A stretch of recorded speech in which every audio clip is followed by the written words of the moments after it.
Hello दोस्तों, welcome to my self study. दोस्तों, आज के इस वीडियो में हम भारत के राष्ट्रपति से संबंधित विभिन्न एग्जाम्स में पूछे गए क्वेश्चन आंसर्स को डिस्कस करेंगे। दोस्तों, हमेशा की तरह मैं यहाँ पर प्रश्नों के उत्तर तो आपको बताऊँगा ही, साथ ही टॉपिक से रिलेटेड इम्पॉर्टेंट फैक्ट्स भी आपको बताऊँगा और वीडियो के अंत में उन्हीं फैक्ट से रिलेटेड मैं आपसे एक प्रश्न ही पूछूंगा जिसका उत्तर आपको देना होता है। दोस्तों, यह पूरी वीडियो बहुत ही महत्वपूर्ण होने वाली है, तो चलिए स्टार्ट करते हैं दोस्तों आज के अपने पहले प्रश्न से।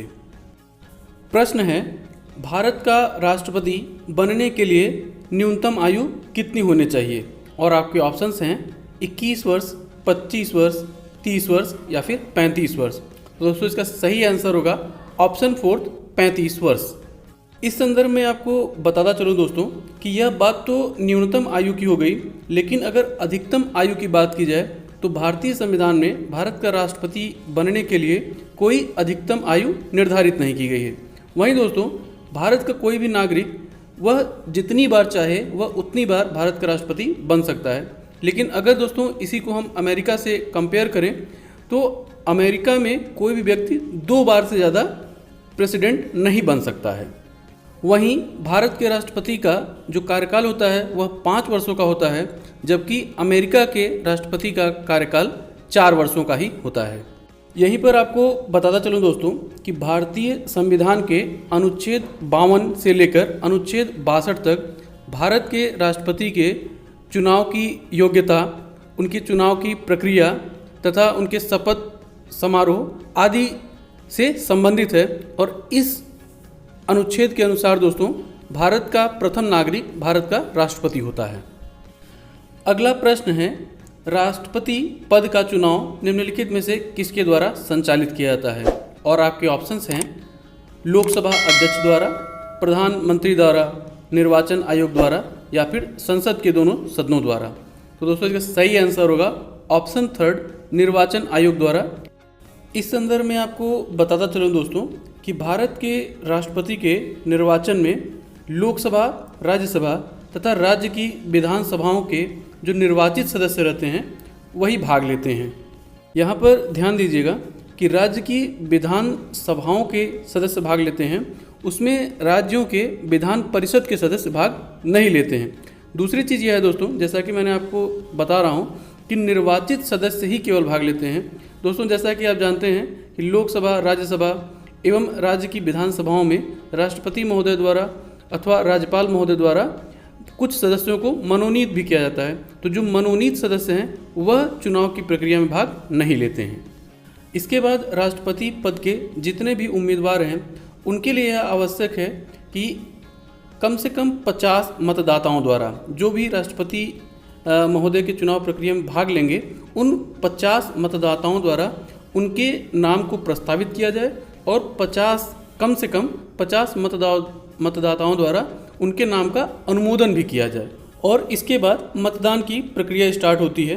यहीं पर आपको बताता चलूँ दोस्तों कि जो राष्ट्रपति महोदय के निर्वाचन की प्रक्रिया होती है उसमें समानुपातिक प्रतिनिधित्व एवं एकल संक्रमणी मत पद्धति का प्रयोग किया जाता है।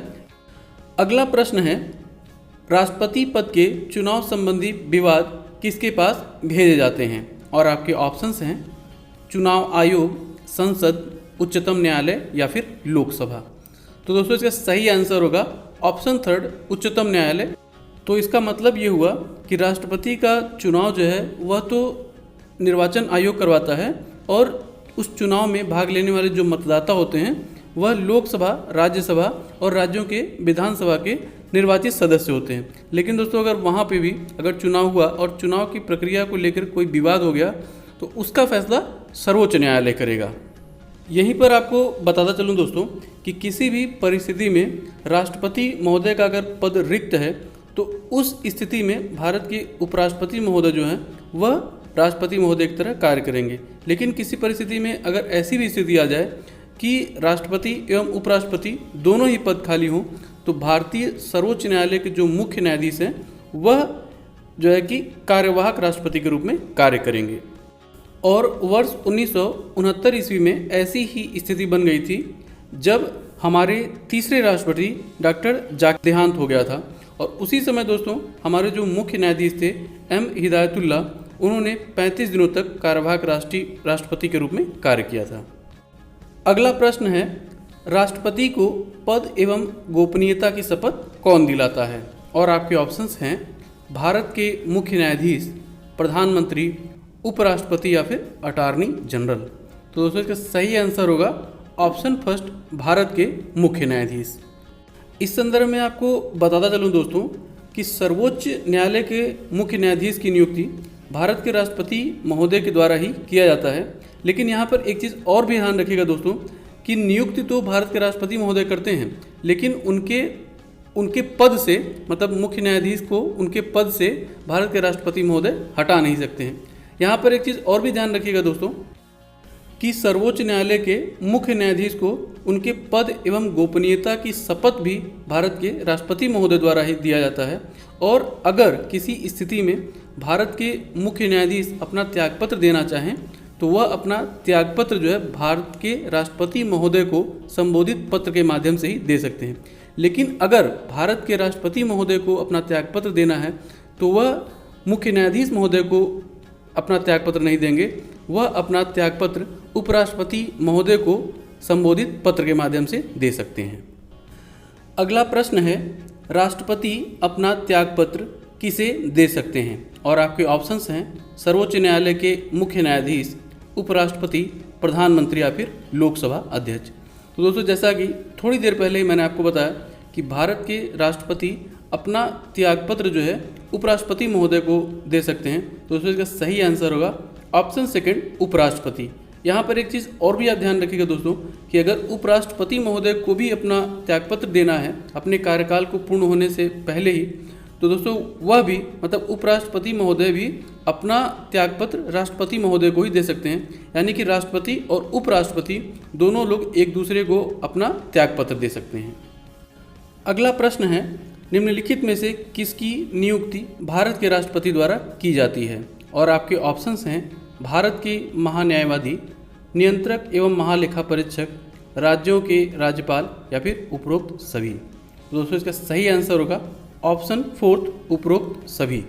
इस संदर्भ में आपको बताता चलूँ दोस्तों कि भारतीय सैन्य बल, जिसमें भारतीय थल सेना, वायुसेना और नौसेना शामिल होती है, तो इन तीनों के जो संयुक्त रूप से सर्वोच्च कमांडर होते हैं वह भारत के राष्ट्रपति महोदय ही होते हैं। साथ ही दोस्तों अन्य महत्वपूर्ण पद जैसे कि लोक सेवा आयोग, महिला आयोग, अन्य पिछड़ा वर्ग आयोग, वित्त आयोग, निर्वाचन आयोग, मानवाधिकार आयोग आदि अनेक आयोगों के अध्यक्ष एवं सदस्यों की नियुक्ति भी भारत के राष्ट्रपति महोदय के द्वारा ही की जाती है। साथ ही बताता चलूँ दोस्तों कि राष्ट्रपति महोदय के द्वारा राज्यसभा में 12 सदस्यों को भी मनोनीत किया जाता है। अगला प्रश्न है, राष्ट्रपति पर महाभियोग का आरोप संसद के किस सदन द्वारा लगाया जा सकता है? और आपके ऑप्शंस हैं लोकसभा, राज्यसभा, लोकसभा या राज्यसभा कहीं पर भी, या फिर उपरोक्त किसी के भी द्वारा नहीं। तो दोस्तों इसका सही आंसर होगा ऑप्शन थर्ड, लोकसभा या राज्यसभा कहीं पर भी। इस संदर्भ में आपको बताता चलूँ दोस्तों कि जैसा कि मैंने आपको बताया कि भारत के राष्ट्रपति महोदय का जो कार्यकाल होता है वह 5 वर्षों का होता है। मतलब कि जब वह राष्ट्रपति पद का अपना पद ग्रहण करते हैं उसके बाद वह 5 वर्षों के लिए वैलिड रहता है, मान्य रहते हैं, भारत के राष्ट्रपति रहते हैं। लेकिन इसी बीच अगर वह चाहें तो स्वेच्छा से उपराष्ट्रपति महोदय को संबोधित अपने पत्र के माध्यम से वह त्यागपत्र भी दे सकते हैं। लेकिन दोस्तों तीसरी स्थिति मान लीजिए ऐसी आती है कि वह अपना त्यागपत्र नहीं दे रहे हैं, लेकिन उनके द्वारा कुछ ऐसा काम किया जा रहा है जिसकी वजह से उनको हटाया जाना चाहिए। तो इस स्थिति में दोस्तों भारतीय संसद के जो दोनों सदन हैं, लोकसभा एवं राज्यसभा, तो इन दोनों सदनों में से किसी में भी भारत के राष्ट्रपति महोदय को हटाए जाने का प्रस्ताव लाया जा सकता है और इस प्रस्ताव को महाभियोग की प्रक्रिया कही जाती है। और इस महाभियोग की प्रक्रिया को शुरू करने के कम से कम 14 दिन पहले ही राष्ट्रपति महोदय को लिखित रूप से यह बताया जाना आवश्यक है। साथ ही बता दूं दोस्तों कि महाभियोग की प्रक्रिया स्टार्ट होने पर लोकसभा एवं राज्यसभा दोनों ही सदनों में 2/3 बहुमत से यह प्रस्ताव पारित होना आवश्यक है। लेकिन दोस्तों स्वतंत्र भारत के अभी तक के इतिहास में किसी भी राष्ट्रपति पर महाभियोग का आरोप नहीं लगाया गया है। अगला प्रश्न है, विधि के प्रश्न पर सर्वोच्च न्यायालय से परामर्श लेने का अधिकार किसको है? और आपके ऑप्शंस हैं प्रधानमंत्री, राष्ट्रपति, किसी भी उच्च न्यायालय को या फिर उपरोक्त सभी को। तो इसका सही आंसर होगा ऑप्शन सेकंड, राष्ट्रपति महोदय को। इस संदर्भ में आपको बताता चलूँ दोस्तों कि सर्वोच्च न्यायालय द्वारा यह परामर्श सिर्फ तभी दिया जा सकता है जब राष्ट्रपति महोदय उनको मांगे, लेकिन किसी भी परिस्थिति में दोस्तों सर्वोच्च न्यायालय स्वेच्छा से अपनी राय राष्ट्रपति महोदय को नहीं दे सकता है। और यह भी कोई ज़रूरी नहीं है कि जो राय सर्वोच्च न्यायालय द्वारा राष्ट्रपति महोदय को दिया जाए वह उसे मान ही ले, इसके लिए वह बाध्य नहीं होते हैं। जैसा कि दोस्तों थोड़ी देर पहले मैंने आपको बताया कि सर्वोच्च न्यायालय के मुख्य न्यायाधीश की नियुक्ति भारत के राष्ट्रपति महोदय द्वारा की जाती है। तो ध्यान रखिएगा दोस्तों कि सर्वोच्च न्यायालय में मुख्य न्यायाधीश के अलावा भी अन्य न्यायाधीश होते हैं और उन अन्य न्यायाधीशों की नियुक्ति साथ ही विभिन्न राज्यों के जो उच्च न्यायालय होते हैं उनके मुख्य न्यायाधीशों की नियुक्ति भी राष्ट्रपति महोदय द्वारा ही किया जाता है, सर्वोच्च न्यायालय के मुख्य न्यायाधीश के परामर्श के आधार पर। अगला प्रश्न है, भारत के प्रथम राष्ट्रपति किस राज्य से संबंधित थे? और आपके ऑप्शंस हैं उत्तर प्रदेश, बिहार, महाराष्ट्र या फिर तमिलनाडु। तो दोस्तों जैसा कि आप जानते हैं कि स्वतंत्र भारत के प्रथम राष्ट्रपति डॉक्टर राजेंद्र प्रसाद जी थे। तो आपको बता दूं दोस्तों कि वह बिहार राज्य से संबंधित थे। तो दोस्तों इसका सही आंसर होगा ऑप्शन सेकंड, बिहार। यहीं पर आपको बताता चलूं दोस्तों कि 26 जनवरी 1950 को डॉक्टर राजेंद्र प्रसाद जी ने भारत के प्रथम राष्ट्रपति के रूप में अपने पद को ग्रहण किया था और इसके बाद वर्ष 1962 तक वह जो है कि 12 वर्षों तक भारत के राष्ट्रपति पद को उन्होंने सुशोभित किया। यहाँ पर एक बात आता है दोस्तों कि वर्ष 1950 से वर्ष 1962 यानी 12 वर्षों तक उन्होंने अपने कार्यकाल को देखा, उन्होंने 2 कार्यकाल को देखा। लेकिन दोस्तों जैसा कि अभी हम लोगों ने बताया कि उनका राष्ट्रपति महोदय का जो कार्यकाल होता है वो तो केवल 5 वर्षों के लिए होता है, तो ये 12 वर्षों तक कैसे रहे? तो इस संदर्भ में आपको बताता चलूँ दोस्तों कि डॉक्टर राजेंद्र प्रसाद जी का पहला कार्यकाल जो था वह जब पहली लोकसभा चुनी गई वर्ष 1952 में, इसके बाद उनका पहला कार्यकाल स्टार्ट होता है वर्ष 1952 से। तो 1952 से 1957 तक, फिर 1957 से 1962 तक वह भारत के राष्ट्रपति रहे। लेकिन दोस्तों फिर बात आती है कि वर्ष 1950 26 जनवरी 1950 को वह कैसे राष्ट्रपति चुन लिए गए? तो इसका आंसर होगा दोस्तों कि वर्ष 1950 में लोकसभा तो थी नहीं, तो जो संविधान निर्मात्री सभा थी, जो हमारा संविधान जो बनाया था, उसके ही सदस्यों द्वारा भारत के प्रथम राष्ट्रपति के रूप में डॉक्टर राजेंद्र प्रसाद जी को चुन लिया गया था। इसके बाद दोस्तों वर्ष 1962 से 1967 तक देश के प्रथम उपराष्ट्रपति डॉक्टर सर्वपल्ली राधाकृष्णन जी ने राष्ट्रपति के रूप में कार्य किया। इसके बाद दोस्तों वर्ष 1967 में देश के तीसरे राष्ट्रपति चुने जाते हैं डॉक्टर जाकिर हुसैन, और वह दोस्तों पहले मुस्लिम राष्ट्रपति भी थे। साथ ही ध्यान रखिएगा दोस्तों कि डॉक्टर जाकिर हुसैन जो थे वह पहले ऐसे राष्ट्रपति थे जिनकी मृत्यु उनके कार्यकाल के दौरान ही हो गई थी। यहीं पर बताता चलूँ दोस्तों कि डॉक्टर R.K. नारायणन जो थे वह देश के प्रथम दलित राष्ट्रपति, जबकि 15वें राष्ट्रपति के रूप में श्रीमती प्रतिभा देवी सिंह पाटिल ने देश की पहली महिला राष्ट्रपति के रूप में पद को ग्रहण किया था। अगला प्रश्न है, निम्नलिखित में से कौन सर्वसम्मति से चुने जाने वाले एकमात्र राष्ट्रपति हैं? और आपके ऑप्शंस हैं doctor Rajendra Prasad, doctor Zakir Hussain, doctor Sarvepalli Radhakrishnan या फिर नीलम संजीव रेड्डी। तो दोस्तों इसका सही आंसर होगा ऑप्शन 4, नीलम संजीव रेड्डी। यहीं पर आपको बताता चलूँ दोस्तों कि नीलम संजीव रेड्डी जी जो है कि वह पहले गैर कांग्रेसी राष्ट्रपति थे और राष्ट्रपति चुने जाने से पहले वह लोकसभा के स्पीकर थे। और इससे ही पहले दोस्तों उन्होंने आंध्र प्रदेश राज्य के मुख्यमंत्री के रूप में 2 बार कार्य भी किया था और वह मात्र 64 वर्ष की उम्र में राष्ट्रपति बन गए थे। और इस प्रकार दोस्तों वह अब तक के सबसे युवा राष्ट्रपति भी हैं।